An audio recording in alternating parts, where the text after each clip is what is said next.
എന്തിനാണ് നിങ്ങള് നയിച്ചുണ്ടാക്കണ പൈസക്ക് വെറുതെ ഞൂക്ക് കൊടുക്കണത്? വാപ്പി ഇമ്മില്ല, ഞാൻ തന്നെ ഉള്ളൂ എന്ന് പറഞ്ഞു കൊടുത്തതൊക്കെ ഓക്കാണ്. ഇവിടെ എനിക്കും കുട്ടികൾക്കും നിങ്ങളതൊന്നും അനുഭവിക്കാനില്ല ഒരു ഭാഗ്യമില്ല.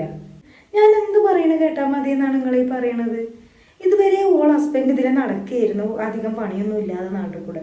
ഇപ്പോൾ 2 മാസമായിട്ട് ഓന് കയറിപ്പോയിട്ടില്ല ഗൾഫിക്ക്. അപ്പോൾ നിങ്ങളെ പോലെ തന്നെ ഓനും അധ്വാനിച്ചുണ്ടാക്കട്ടെ. ഇതിങ്ങനെ എപ്പോഴും ശീലാക്കി കൊടുക്കാൻ പറ്റുമോ? നിങ്ങൾ ഇപ്പോഴേ എങ്ങനെയായി? ഇനി ഓൾക്ക് 2-3 മക്കളായി നിങ്ങൾ എന്താ ചെയ്യുക? ഇത്ര അങ്ങോട്ട് പറഞ്ഞു കൊടുത്തിട്ട് കാര്യമില്ല.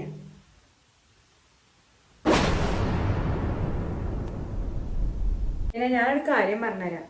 കാക്കാൻ ഇടക്കിടക്ക് ഇങ്ങനെ വിളിച്ചെങ്ങാണ്ട് പൈസ ചോദിക്കുക, പിന്നെ ഇടങ്ങേറും പ്രയാസങ്ങളും പറയാം, അതൊന്നും ചെയ്യാൻ നിൽക്കണ്ട കേട്ടോ. ഞാനീ കാക്കാനോട് ഏഴ് ഇടങ്ങേറും ബുദ്ധിമുട്ട് കൊടുക്കുമ്പോൾ ഞാൻ പറയലുമില്ല. എനിക്ക് അങ്ങനത്തെ ഒരു കുഴപ്പം അവിടെ ഇല്ലേ.